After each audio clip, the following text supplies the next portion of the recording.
here? Yes, I am. We're in the middle of... Hello? Nick, what are you doing? We're in the middle of something here. We're in the middle of an exam. Hey, That's Nick, about Nick. the stuff and the pan and the chicken. Wait, please. How would you like it if I made you cry, huh? Would you like that? No, I would not. Come on, get up. They told me I had to do this Let's stuff. go.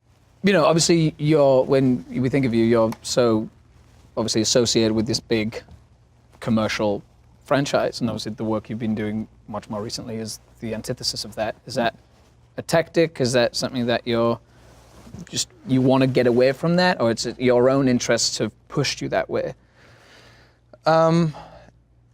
Yeah, I mean, it's, you kind of just try and find things that excite you, and I don't know. I mean, but it's not. Is it a concerted, like, I guess a better question? Not trying to get away from. Is it a from concerted effort to try and, like, disguise yourself? Because I think that's an actor's dream, is to have roles where you can't see that they're them anymore.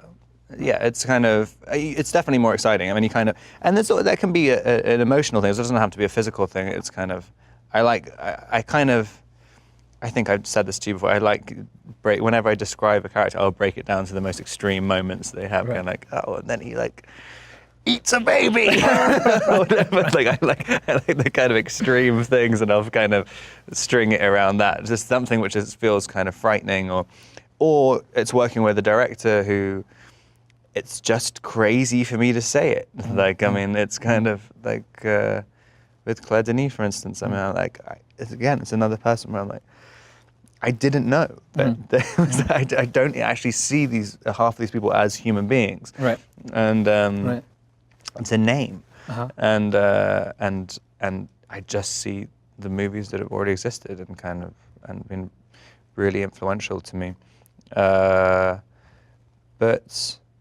yeah, what was the first part? What were you saying? Who knows? Yeah. I guess it was about the franchise work that you've done and the kind of bigger commercial things. I never tried to run away from from any of it though. Like, I was kind of, if that massive franchise stuff had come up at the time, I mean, it's just kind of, it's frightening as well, because you feel, I think when something becomes really big, you feel you really get an awareness of how small you are. Yeah. Like when you first start acting, and you feel like a big shot when you're doing like a small, like something on BBC Three or whatever. Right.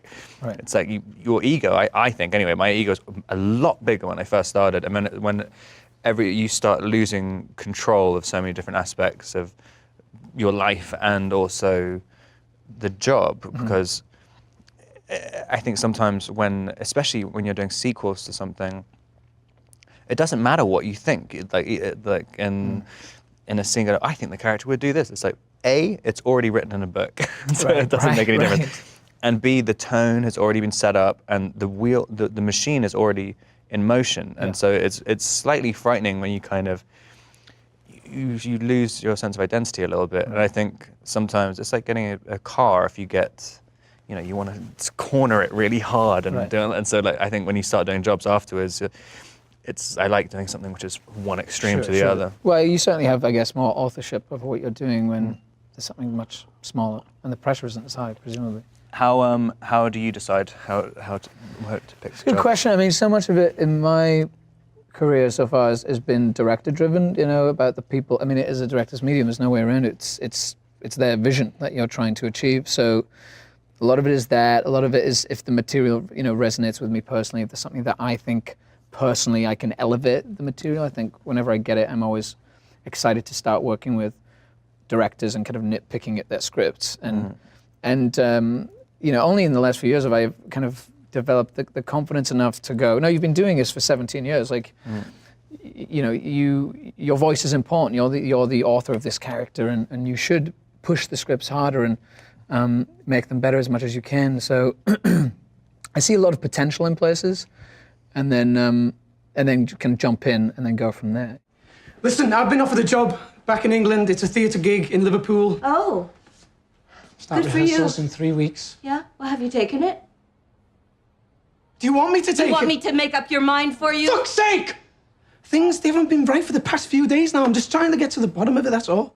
And you write as well, right? I do, yeah. I work with my buddy Max Minghella, and we develop stuff, and we produced our first film last year, and I'm very interested in the whole process across the board, really. And what was that experience of producing like? I mean, I feel like actors really put producers through the ringer. I have a lot more sympathy for producers. Why? How do you mean? I don't know, just like, you know, so we start shooting on Monday. When does the actor arrive? It's like Saturday. It's like, so we have how much time for rehearsal? 0. It's like, oh, cool. You know, there's things like that that we don't consider because we're living our lives on the other side. I know, that's why we don't consider that stuff. I never understand that about wanting to go as late as possible to a shoot. I mean, I think if you have the option, mainly because I literally have no life. And so... Well, that was another, you've led me to a brilliant question.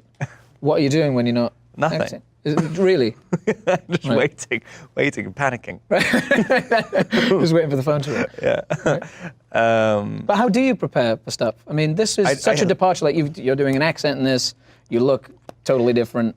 It's just time. It's like if you go and if you have 6, even if you're not directly going to like, I don't know, costume fittings or whatever, or not completely focused on it.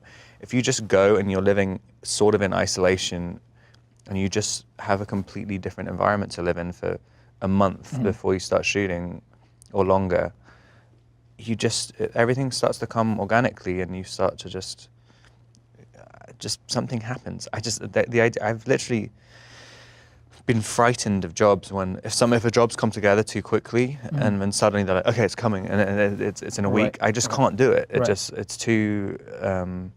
And I don't know how to prepare for anything. It's just kind of, it's just starting from scratch, like every single time. And so if you have, I think with Good Time there was no script, and so I was talking to Josh and Benny and Ronnie, the writer, for like 9 months as the script was developing, and then I was in New York for like 2 months, or probably about 2 months because it got delayed a little bit, and just kind of wandering around. And you start even doing things like wearing.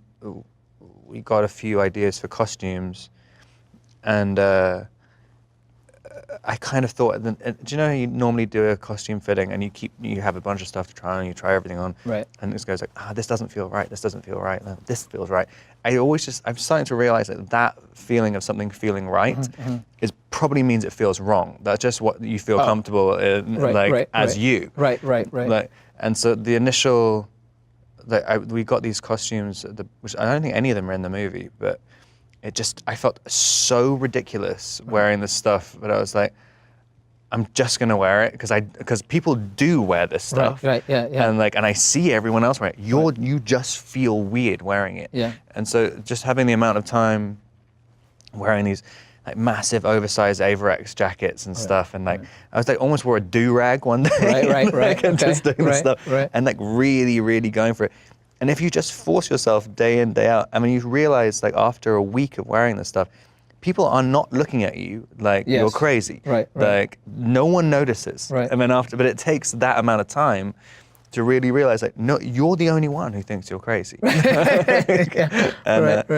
And you suddenly, and the confidence leap that happens from that is just crazy. You're like, you just suddenly realize I can walk into some deli in Queens, put on the accent, wear the outfit and everything, and people believe, they don't question it.